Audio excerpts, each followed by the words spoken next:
అలనాడు శంకరుడు వినుమురా శంకరుడు వినుమురా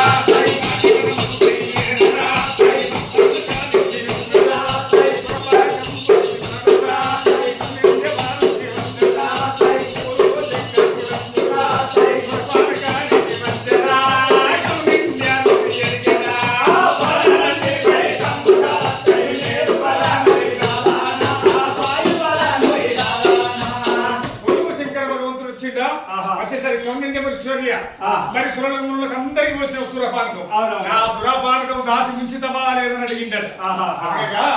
కమిండే మహేశ్వరి ఏమన్నాడు, పరమేశ్వర నేనందరికి పోసిగా నేను నీకు ఉంచినటువంటి సురం మరిచిపోతుంది అన్నాడు. మరిచిపోయినవా? ఆ బోలో శంకరుడు ఆగ్రహం చెంది కోపానికి వచ్చి మరిచిపోతుగా అనుకోని ఏం చేసిందట, ఋషివర్య నువ్వు నాకు సురాపానకం మర్చిపోయినందుకు ఏం శాపం ఇస్తున్నాడట ఆ పరమేశ్వరుడు, ఈ తాడి చెట్టు వంగు వంటనే వంగపోగునని శాపం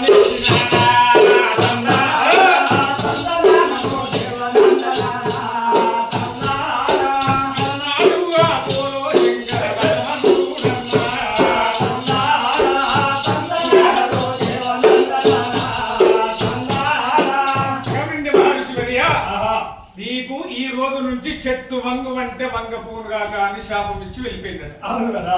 అలనాడు సంది తాటి చెట్టు వంగుడు బంధు కళ్ళు గీసుడు బంధు. అప్పుడు తప్పు అని గౌరిణ్య మహర్షి అల్ల కొడుకులు ఆది గౌడు, అమరా గౌడు, వేద గౌడు, ఉత్తర గౌడు, పుంగమ గౌడు 5 కొడుకులతో సురమంబదే పుట్టింది. అయ్యా మరి మా ఉపాధి ఎట్లా, మేం బ్రతుకుడు ఎట్లా అని బోలో శంకరుని చేసుకున్నారట. అయ్యా అంటే మీరు ఈ రోజు నుంచి ఏం చేయాలి?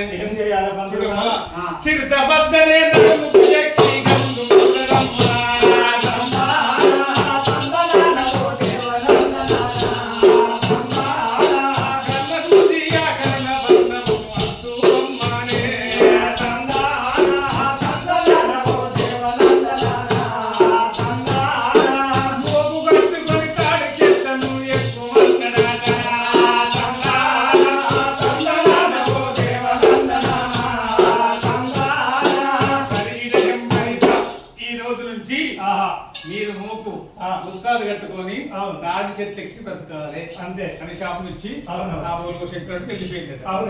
మరి ఏ విధముగా ఈ కాలం నుంచి ఈ శాపం ఇచ్చిండు, ఈ ఉపాధి వేయింది. సరే అనుకున్నాడు కౌండ్య మహర్షి. సరే 5 కూడా శ్రీనీల కంట ఎవరు శ్రమం పుట్టింది కదా, ఆమె పెళ్లి చేయాలంటే ఈ విధముగా శాపం ఇచ్చిందా ఏ బోలో శంకరుడు. చూడు 5 చేసిండు, 5 ఎవరిని ముట్టియబోతున్నాడు బోలో శంకరుడు.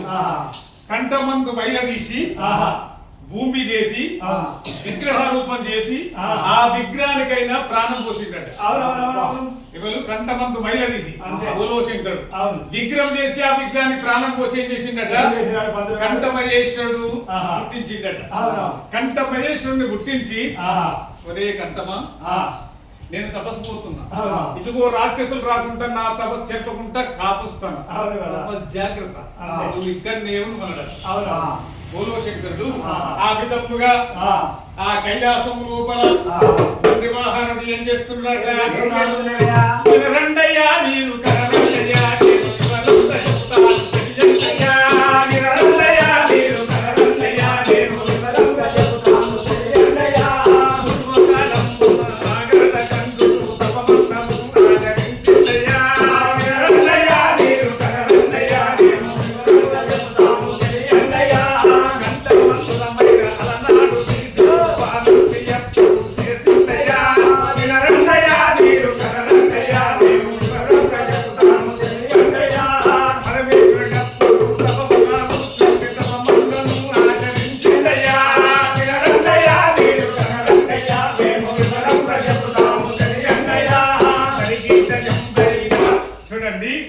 ఆ తపం ఆచరిస్తున్నాడు. అతని కథ 10 నిమిషాలు చూడము. బాబాలయంలో ద్వారకాపురి పట్టణం వెళ్ళలేదు, బలరాముడు ఈ సోళములు దేవతలందరూ సేవించారు కదా, నేను కూడా కళ్ళు సేవిస్తా అన్నప్పుడు ఈ యొక్క బలరాముడు ఆ కౌండిన్య మహర్షి దగ్గరికి ఎలా పోతున్నాడు, పూర్వకాలంలో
ద్వాపరయుగంలో కౌండిన్య మహర్షి దగ్గరికి బలరాముడు పోయి వేట మార్గం పోయి వేటాడి ఆ తాటి వెనక పోయి సురాపానకము మత్తెక్కత తాగిండట. తాగి ఒళ్ళు తిప్పుచూ కన్ను తిప్పుకుంటూ ఇంటి దారి పెట్టి వెళ్ళిపోతున్నాడట బలరాముడు. ఆ దారి లోపల ఒక మౌనీశ్వరుడు తప్పు మాచరిస్తున్నాడట. ఈయన దారి తొప్ప తెలుస్తలేదు, ఏర్పడతలేదు. ఓ మౌనీశ్వర, ఈ దారి ఎటుపోద్ది, ఈ తొప్ప ఎటుపోద్దని అడుగుతున్నాడట. తపస్సులో కూర్చున్నట్టు మౌనీశ్వరుడు మాట్లాడతారా? మాట్లాడక మత్తెక్కి మత్తు చేత శుద్ధి లేక ఆ తపస్సులో ఉన్నటువంటి మౌనీశ్వరుడిని సంవరించిందట. ఎందుకు కళ్ళు మహాత్మ ఎక్కడ దానికి చూసినవా? అప్పుడు ఈ మునీశ్వరులందరూ కలిసి ఏం చేసిరట? మా తోటి మునీశ్వరుని కలిసి సంవరిస్తావా? ఎవడు నీకు ఎత్కారం ఇచ్చిండు? అప్పుడు మురులను ఏం చేసిరు? అన్నాడు మురులంతా వినుమురా